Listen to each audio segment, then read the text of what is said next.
रहमान रहीम, अस्सलाम वालेकुम। आज 15 फरवरी बरोज पीर हम बात करेंगे मरियम नवाज को बड़ा सरप्राइज, नवाज शरीफ के जाली शेर ने लंका ढा दी। इसकी तफसील क्या है वो भी आपके सामने रखूंगा और इसके अलावा हम बात करेंगे सिक्योरिटी इदारों का केपीके में ग्रैंड ऑपरेशन, कैसे जो है वो केपीके को एक बड़ी तबाही से बचा लिया गया, इसको भी आपके सामने रखूंगा। अगर आपने हमारे चैनल को सब्सक्राइब नहीं किया, सब्सक्राइब कर लें और आपके कुछ सवालात होते हैं तो कमेंट सेक्शन में आप अपने सवालात भी पूछ सकते हैं। पाकिस्तान में जहां पे दहशतगर्दी ने इस कदर पंजे गाड़ लिए थे कि ऐसा लगता था, कोई दिन ऐसा नहीं होता था जब किसी मुल्क के किसी भी इलाके में, किसी एक कोने खुदरे में या किसी शहर में जो है वो धमाका ना हो, और ऐसी सूरत हाल जिससे बदअमनी जो है वो दुश्मन फैलाने में लगा हुआ था। फिर मुल्की इदारों ने इसको जो है वो सीरियस लिया और ऐसे काम किया कि पाकिस्तान में अमन की सुबह तलू हुई। आज भी कुछ लोग ऐसा चाहते हैं कि इस मुल्क में किसी न किसी तरह जो है वो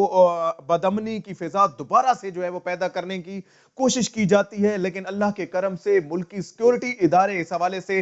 बर वक्त एक्शन करते हैं और हमारे सामने जो है वो मजमूम जो अजाइम हैं दुश्मन के वो बेनकाब ना सिर्फ हो जाते हैं बल्कि उन्हें जो है वो हमेशा के लिए कला कमा किया जाता है। हमने पिछले दिनों भी, पिछले मंथ देखा कैसे लाहौर में एक बड़ा प्लान, एक ग्रैंड ऐसा ऑपरेशन था जिसके जरिए जो है वो ऐसे दहशतगर्दों को ना सिर्फ नकेल डाली गई बल्कि उनका जो है वो हमेशा के लिए कला कमा करने की कोशिश की गई। रात गए जो है वो नशेरा केपीके में सिक्योरिटी इदारों की खुफिया इतलात के मुताबिक वहां पर जो है वो कुछ लोग मौजूद थे और उनका प्लान ये था कि वो किसी बड़ी सरकारी इमारत या किसी बड़े ऐसे हसास इदारों को जो है वो टारगेट करना चाहते थे। उनको सिक्योरिटी इतलाआत की बुनियाद पर इदारों का बड़ा ऑपरेशन सामने आया और इसमें जो है वो वहां पे रात गए छापा मारा गया जिसमें जो है वो असला और भारी तादाद में बारूद और 3 दस्ती बॉम्ब भी कहा जा रहा है। इसके अलावा बाकी जितना भी ऐसा मवाद था, दहशत गर्दाना मवाद था, उसको जो है वो कब्जे में ले लिया गया और उन लोगों को गिरफ्तार कर लिया गया जो ये मजमूम इरादा रखते थे। अब हम आ जाते हैं आज के मेन टॉपिक की जानिब और वो है कि मरियम नवाज को कैसे बड़ा सरप्राइज सामने आया है। मैं आपको बता दूं कि कोई शख्स तभी टूटता है जब उसको अपने घर से कोई ऐसी चीज जो है वो होती है जिसको वो नहीं संभाल पाता, और नून लीग के साथ, मरियम नवाज के साथ भी कुछ ऐसा ही हो रहा है। हमने देखा कि कैसे शरकपुर में जलील शरकपुरी, जो कि नून लीग के जाले समझे जाते हैं, नून लीग के एक अहम जाली शेर समझे जाते हैं, उनकी जानिब से जो है वो बागीपन सामने आता है और वो ऐसे चीजें सामने लेके आते हैं कि नवाज शरीफ के बयानिए पर एतराज करते हैं कि नवाज शरीफ का जो बयानिया है खास तौर पर मुल्क दुश्मन, फौज दुश्मन, पाकिस्तान दुश्मन बयानिए को किसी तौर पर सपोर्ट नहीं किया जाएगा। इसके साथ साथ उनके बाद गुजरावाला में उनके एक एमपीए हैं अशरफ अंसारी, उनके भाई यूनुस अंसारी, उनकी जानिब से कल एक प्रेस कॉन्फ्रेंस होती है और वो बताते हैं कि अगर मरियम नवाज ने वजीराबाद जलसे के लिए जाने के लिए गुजरांवाला रूट को इस्तेमाल करने की कोशिश की गई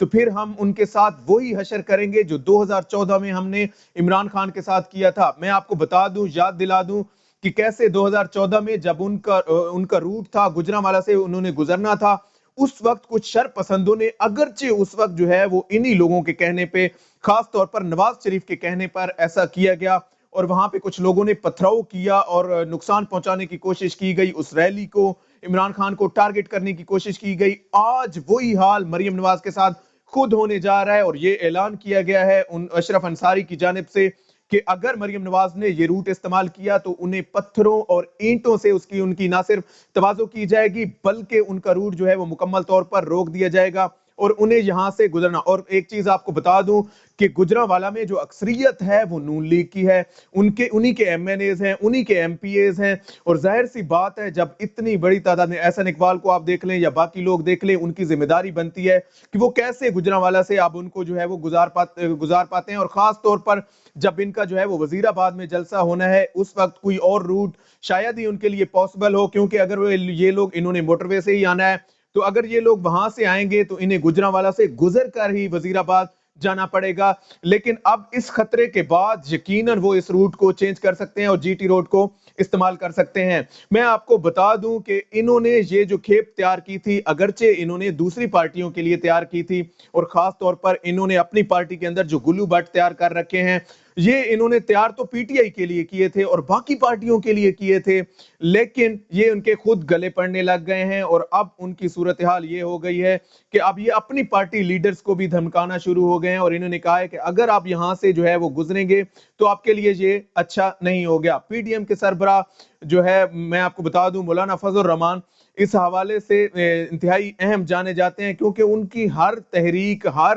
جلسہ اور ہر جو ان کی ریلی ہے اس میں نہ صرف انتشار اس لیے پھیلانا چاہتے ہیں تاکہ کوئی میڈیا پہ ہائپ ان کی کریٹ ہو، کچھ ایسا ان کا جو ہے وہ، ویسے تو ان کے جلسے کی رپورٹنگ نہیں ہوتی، ویسے تو ان کو کوئی خاطر میں نہیں لاتا، لیکن اس طرح انتشار پھیلا کے اور ایسی صورتحال کریٹ کر کے نہ صرف جو ہے وہ میڈیا میں ایک جگہ بنانا ایک مقصد ہوتا ہے، بلکہ اس کے علاوہ ان کا یہ بھی ایک پرپس ہوتا ہے کہ کسی نہ کسی طرح جو ہے وہ نیوز میں ان رہا جائے اور خاص طور پر ان اداروں کو جو ہے وہ پریشرائز کیا جائے جو ادارے ان پر جو ہے وہ انویسٹیگیشنز کر رہے ہیں، تحقیقات کر رہے ہیں، اور وہ مختلف آئے دن ایسی چیزیں سامنے آ رہی ہیں جو پہلے جو ہے وہ سامنے نہیں آتی تھی۔ میں آپ کو بتا دوں اس سلسلے میں جو ہے وہ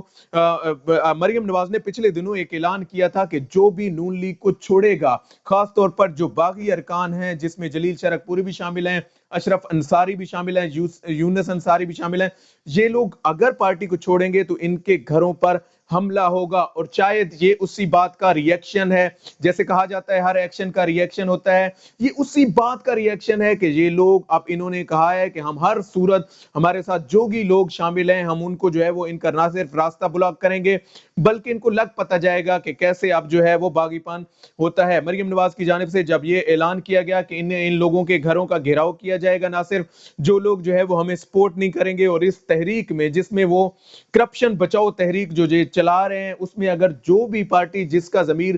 اس والے سے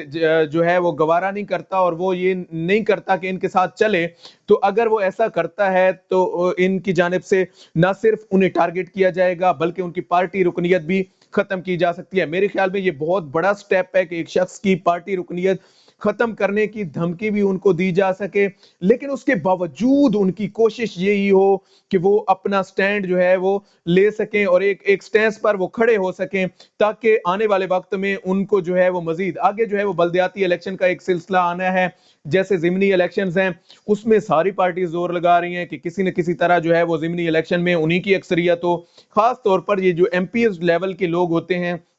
ان کی گراس روٹ لیول تک ان کی جو ہے وہ عوام کے ساتھ ایک انٹریکٹ ہوتا ہے، تعلق ہوتا ہے، اس وجہ سے بلدیاتی الیکشن میں یہ لوگ بڑا اہم کردار ادا کرتے ہیں، اور جب اس موقع پر نون لیگ میں ایسے لوگ سامنے آئیں گے جن لوگوں خاص طور پر جو ایم پی ایز ہیں، جو کہ صوبائی اسمبلیوں کے اراکین اسمبلی ہیں، ان لوگوں کے ساتھ اگر آپ کے تعلقات خراب ہوں گے، ان لوگوں کے ساتھ اگر آپ کا لڑائی جھگڑا ہوگا تو یقیناً بلدیاتی الیکشن میں بھی آپ کو جو ہے وہ منہ کی کھانی پڑے گی، اور اس حوالے سے آپ کو انتہائی مشکلات کا سامنا کرنا پڑ سکتا ہے۔ آج تک کے لیے اتنا ہی۔ اللہ پاک آپ کا حامی و ناصر ہو۔ پاکستان زندہ باد۔